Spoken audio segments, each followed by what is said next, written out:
आप सभी को नमस्कार। खेल जगत की आज फिर थोड़ी सी बातें कर लेते हैं। जो भी इस टाइम पे खेल जगत में चल रहा है, जो भी ज़रूरी बातें हैं, तो उसके बारे में थोड़ी बातें करेंगे। जैसे कि पहली जो इस टाइम पे खेल जगत में बात चल रही है वो है दिलीप दोषी को याद कर क्रिकेट समुदाय भावुक हुआ।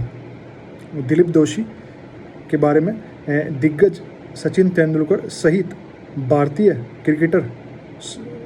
क्रिकेट समुदाय ने बाएं हाथ के पूर्व स्पिनर दिलीप दोषी को श्रद्धांजलि अर्पित की, जिनका सोमवार को लंदन में दिल का दौरा पड़ने से निधन हो गया। वह 77 साल के थे। तेंदुलकर ने एक्स पर लिखा, मैं दिलीप भाई से पहली बार 1990 में ब्रिटेन में मिला था और उस दौरे पर उन्होंने मुझे नेट्स पर बॉलिंग की थी। वह मुझसे बहुत प्यार करते थे और मैंने भी उनकी भावनाओं का सम्मान किया। मुझे उनकी बहुत याद आएगी। ईश्वर उनकी आत्मा को शांति प्रदान करे। तो ये सब बातें जो है तेंदुलकर ने उनके बारे में एक्स पर लिखी, ट्वीट करा। और दोषी के साथ खेल चुके पूर्व भारतीय ऑलराउंडर रवि शास्त्री ने उन्हें बेदाग एक सज्जन व्यक्ति और बेहतरीन गेंदबाज के रूप में याद किया। शास्त्री ने कहा, उनके परिवार के प्रति हार्दिक संवेदना, उनकी आत्मा को शांति मिले। दोषी के निधन के बारे में सुनकर बहुत दुख हुआ। भारत के पूर्व विकेटकीपर बल्लेबाज फारूक इंजीनियर ने भी अपने प्यारे दोस्त के निधन पर शोक व्यक्त किया। उन्होंने कहा, जब मैंने उनके निधन के बारे में सुना तो मुझे यकीन ही नहीं हुआ। वह मेरे बहुत अच्छे दोस्त थे। जब वह पहली बार इंग्लैंड आए तो कुछ समय के लिए मेरे साथ रुके थे। यह बहुत दुखद खबर है। कालिंदी दोषी की पत्नी और उनके परिवार के प्रति हार्दिक संवेदनाएं। बीसीसीआई ने भी इस दिग्गज खिलाड़ी को अपनी श्रद्धांजलि दी। तो इन और जो बातें हैं वो ये है कि जैसे दिलीप दोषी के कैरियर पर कुछ अगर हम एक बार देखें कि किस तरीके का उनका कैरियर रहा, तो दिग्गजों के दौर में छुपी प्रतिभा। तो एक स्पिनर के रूप में दिलीप दोषी की कामयाबी को समझने के लिए इंटरनेशनल क्रिकेट में उनके आंकड़े पर्याप्त नहीं हैं।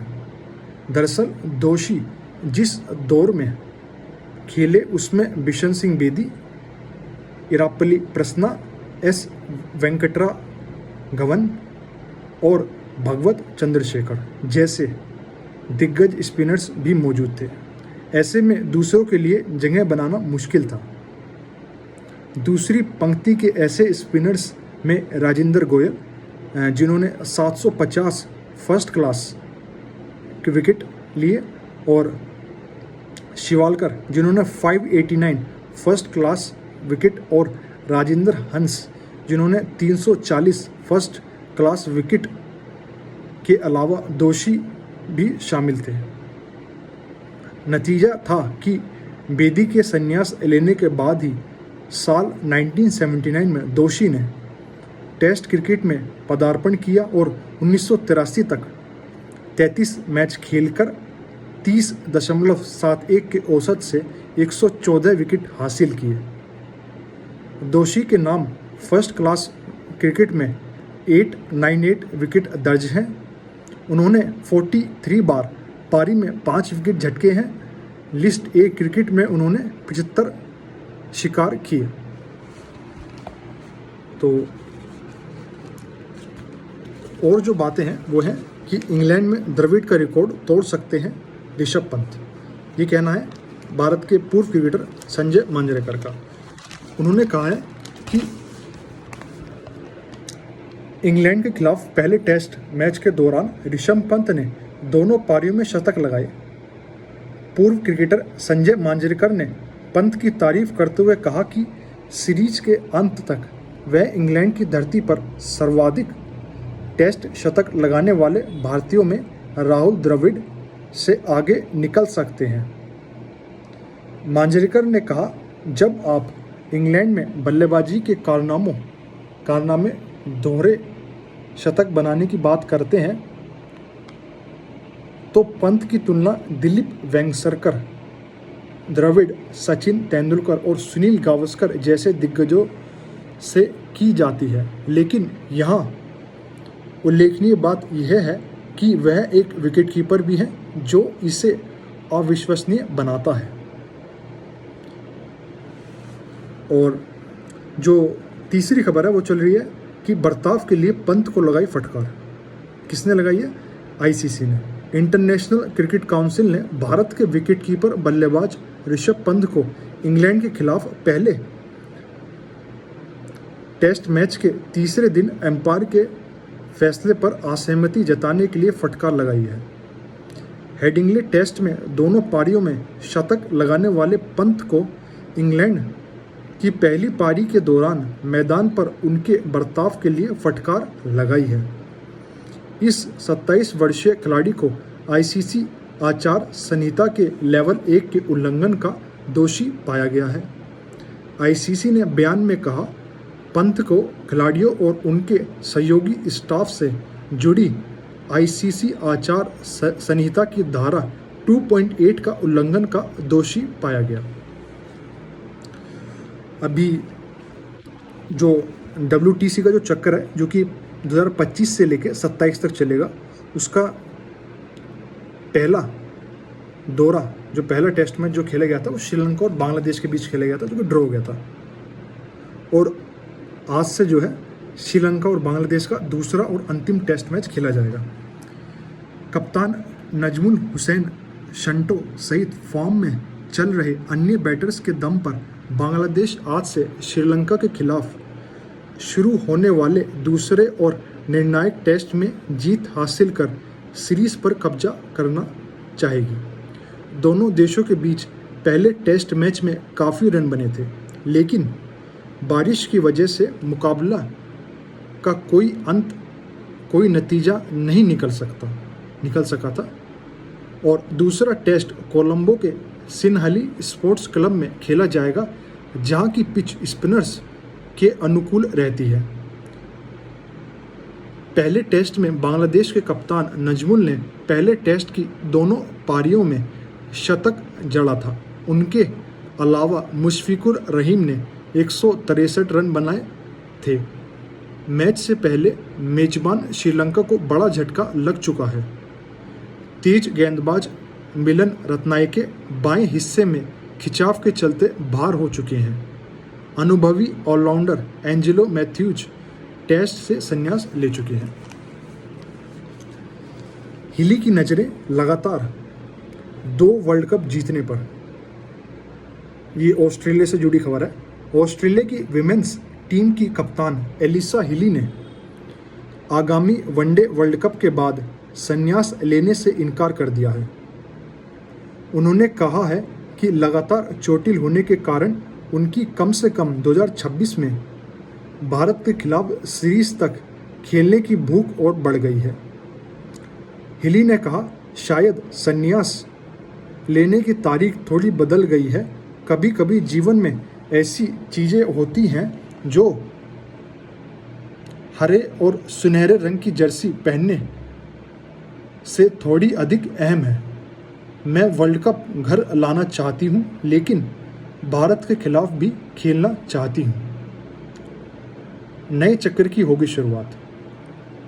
ऑस्ट्रेलिया और वेस्टइंडीज़ के बीच 25 जून से 3 मुकाबलों की टेस्ट सीरीज शुरू होगी। इसी के साथ दोनों देश अपने नए वर्ल्ड टेस्ट चैंपियनशिप चक्कर की शुरुआत भी करेंगे। दोनों देश पहला टेस्ट मैच बारबाडोस में 25 से 29 जून के बीच खेलेंगे।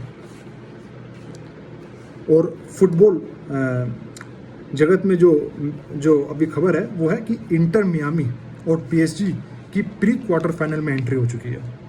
इसके बारे में थोड़ी विस्तार में बात करते हैं। पाल्मेरास ने हार्ड रॉक स्टेडियम में इंटर मियामी के साथ 2-2 से ड्रॉ खेला, जिससे दोनों team club world cup football tournament के प्री क्वार्टर फाइनल में जगह बनाने में सफल रही। दोनों टीमों के लिए मैच ड्रॉ होना ही नॉकआउट राउंड में पहुंचने के लिए पर्याप्त था। दोनों टीमों के लिए ग्रुप ए में 4-4 अंक लेकर अगले राउंड में कदम रखा।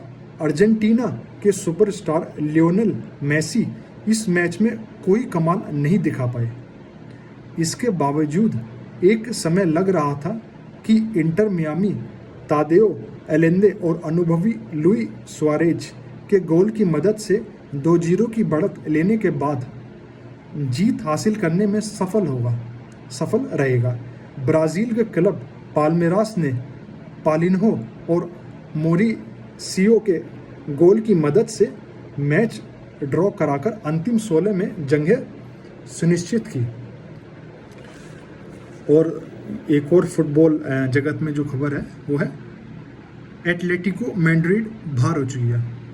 यूरोप के top club Paris Saint Germain ने सिएटल साउंडर्स को 2-0 से हराकर club world cup football tournament के प्री क्वार्टर फाइनल में प्रवेश कर लिया।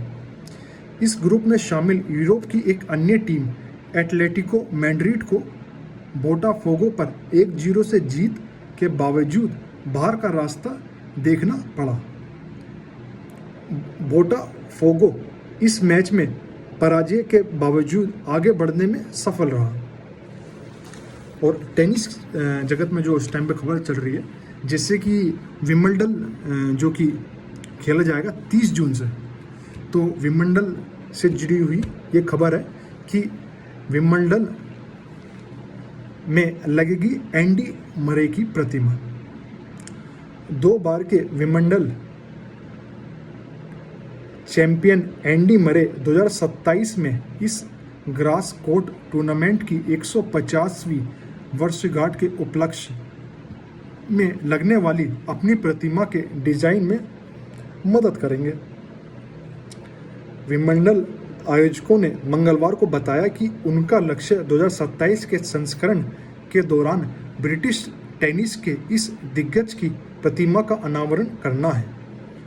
ऑल इंग्लैंड क्लब की अध्यक्ष डेबी जेवंस ने कहा, मरे और उनकी टीम इसमें मदद करेंगे। मरे ने 2013 में नोवाक जोकोविच को हराकर 77 साल के सूखे को खत्म करते हुए ब्रिटेन के लिए मेंस सिंगल्स खिताब जीता था। उन्होंने 2016 में अपना दूसरा विंबलडन खिताब जीता। इस परियोजना के लिए राफेल नडाल को रोला गैरो में मिले सम्मान से प्रेरणा ली गई। और जो खबर है खेल जगत में अगर देखा जाए तो कि भी इंग्लैंड ने भारत पर 5 विकेट से पहले टेस्ट मैच में जीत हासिल कर ली है, जो कि लीड्स मैदान में खेला गया था हेडिंग्ले में। और दूसरा टेस्ट मैच जो कि 2 जुलाई से स्टार्ट होगा वो होगा बर्मिंघम में स्टार्ट। और पहले टेस्ट मैच में मैंने विस्तार से बात करी है, आप मेरी वीडियो जाके देख सकते हैं कि क्या कारण रहे कि भारत जो है ये वाला टेस्ट मैच हारा, और क्या कारण थे कि इंग्लैंड ने इस वाले मैच में हमसे किस किस डिपार्टमेंट में किस किस पोजीशन में खेल अच्छा खेला। तो ये सब बातें थी जो खेल जगत में चल रही हैं। आप सभी को नमस्कार।